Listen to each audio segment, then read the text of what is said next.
classe préparatoire ou bachelor en école de commerce? Cette question de plus en plus de lycéens en France se la pose. Il n'y a pas de réponse parfaite. Cela dépend, bien évidemment. De quoi? Eh bien, c'est ce dont je voudrais vous parler ici. Mais d'abord, réglons ensemble une question importante. Le fameux éléphant dans la salle. Non, le bachelor n'est pas un diplôme moins sérieux ou avec moins de valeur que la voie des classes préparatoires. Et non, les classes préparatoires ne sont pas un mur infranchissable réservé à une élite socio-économique. En tant que professeur de marketing, je peux dire que ce sont deux éléments distincts de la gamme des écoles, pas des produits concurrents. Ils répondent simplement à des objectifs différents. D'un point de vue stratégique, ils partagent les facteurs clés de succès des grandes écoles.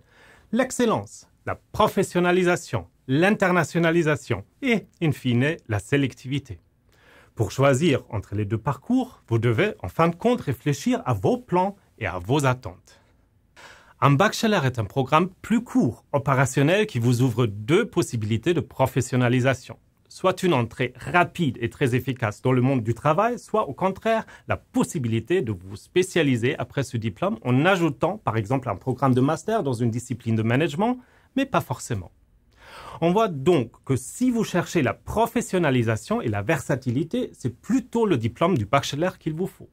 C'est pourquoi le bachelor en management, après le bac, amène immédiatement un enseignement focalisé sur les matières de gestion telles que la finance, le marketing ou la stratégie avec des cours intégrant beaucoup d'éléments pratiques en prise directe avec le monde de l'entreprise.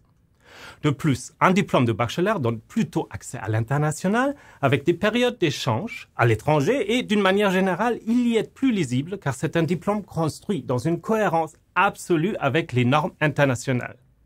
Ceci renforcera votre employabilité hors de France et vous facilitera une éventuelle intégration dans un programme master dans des institutions académiques non françaises. La classe préparatoire, quant à elle, fonctionne en système avec le master de la grande école. Faire ce choix après votre bac, c'est donc vous engager tout de suite sur une perspective plus longue et totalement orientée en management. Vous devez donc être assez sûr de votre motivation pour des études longues et une carrière managériale. Ces enseignements sont plus généralistes et visent à donner une perspective globale sur le monde du manager tout en vous fournissant les dimensions scientifiques nécessaires pour atteindre une compétence avancée dans les disciplines managériales. Cette approche humaniste et multidisciplinaire appuyée sur une très bonne culture générale est un atout qui est de plus en plus recherché par le monde du travail.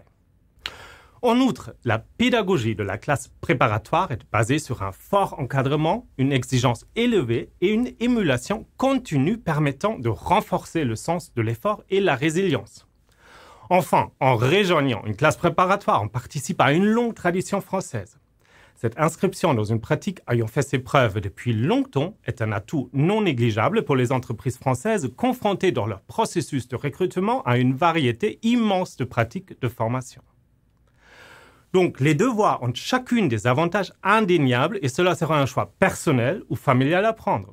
Cela dépend donc de vous. Alors, vous-même, vous avez envie de quoi? Quel chemin vous sortira le plus de votre zone de confort et sera le meilleur challenge et le meilleur apprentissage pour vous personnellement? Quelle pédagogie vous conviendra davantage ou vous fera développer au mieux vos capacités de pensée et d'action? Cependant, vous devez également prendre en compte qu'il existe aussi d'autres voies que le bachelor français et la prépa. Intégrer un bachelor à l'étranger, peut-être même dans un autre domaine que la gestion, avant d'y revenir plus tard en programme master. Intégrer une fac en France avec des frais de scolarité souvent plus modérés pour y faire une licence en sachant que, par exemple, la Sorbonne est connue hors de France au même titre que Cambridge, Harvard ou Oxford. Alors oui, vous avez une décision complexe à prendre, mais gardez une chose bien claire dans votre esprit. Tout chemin que vous prendrez maintenant vous amènera toujours beaucoup d'autres opportunités et de choix à prendre tout au long de votre carrière professionnelle et dans votre vie en général. Vivre, c'est choisir, et donc choisir, c'est vivre. Ok, c'est un peu empathique, mais à mon avis, c'est vrai. Plus vous ferez des choix, plus vous enrichirez votre vie, quels que soient ces choix. En plus de tout cela, la décision d'aujourd'hui est importante, mais elle n'est pas définitive. Tout ne se joue pas à 16 ou 17 ans, et c'est tant mieux. Alors, n'oubliez pas de choisir aussi en fonction de vos affinités, de votre envie d'aujourd'hui. c'est le meilleur moteur pour réussir ses études. Et n'oubliez pas que choisir ses études, ce n'est pas uniquement préparer sa vie professionnelle, c'est aussi grandir en tant que personne.